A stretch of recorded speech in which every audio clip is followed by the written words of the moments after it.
రాజుభార్య ఉదంకుడిని చూసి, "నువ్వు అపవిత్రుడివి, కాబట్టి ఈ పవిత్రమైన కుండలాలను నీకివ్వను" అని అంటుంది. దీనికి ఉదంకుడు తాను గురుసేవలో ఉన్నందున ఏ విధంగానూ అపవిత్రుడు కానని నిరూపించుకుంటాడు.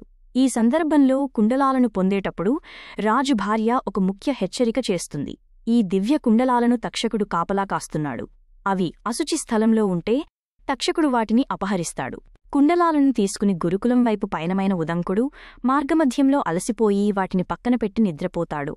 అది అదునుగా చూసిన తక్షకుడు బ్రాహ్మణవేషంలో వచ్చి కుండలాలను దొంగిలించి వాటితో పాతాళలోకంలోకి పారిపోతాడు. నిద్రలేచిన ఉదంకుడు కుండలాల కోసం వెతుకుతూ తక్షకుడిని వెంబడించి పాతాళలోకం ప్రవేశద్వారం వద్దకు చేరుకుంటాడు. అక్కడ దారి దొరకక నిస్సహాయంగా ఉన్న ఉదంకుడికి ఇంద్రుడు తన ఆయుధమైన వజ్రాయుధాన్ని పంపుతాడు. వజ్రాయుధం సాయంతో పాతాళలోకంలోకి ప్రవేశించిన ఉదంకుడు నాగరాజు తక్షకుణ్ణి భయపెట్టి కుండలాలను తిరిగి తీసుకుంటాడు. సరిగ్గా గురుదక్షిణ సమర్పించాల్సిన సమయానికి గురువు ఆశ్రమాన్ని చేరుకుని గురుమాతకు కుండలాలను సమర్పిస్తాడు. ఉదంకుడి కథ ద్వారా ఒక విలువైన సందేశం మనకు లభిస్తోంది. గురువు పట్ల శిష్యుడికి అచంచలమైన విశ్వాసం మరియు అంకితభావం ఉండాలి.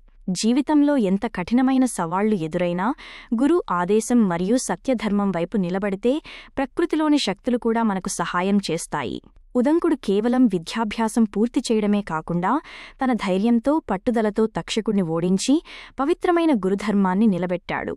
ఇది అతని జీవితంలోని అత్యంత ముఖ్యమైన అంశం. కథ సమాప్తం. మరిన్ని చక్కటి కథల కోసం, కవితల కోసం, వెబ్ సిరీస్ కోసం మనtelugukathలు.com విజిట్ చేయండి. కథ విన్నందుకు ధన్యవాదాలు. Thank you.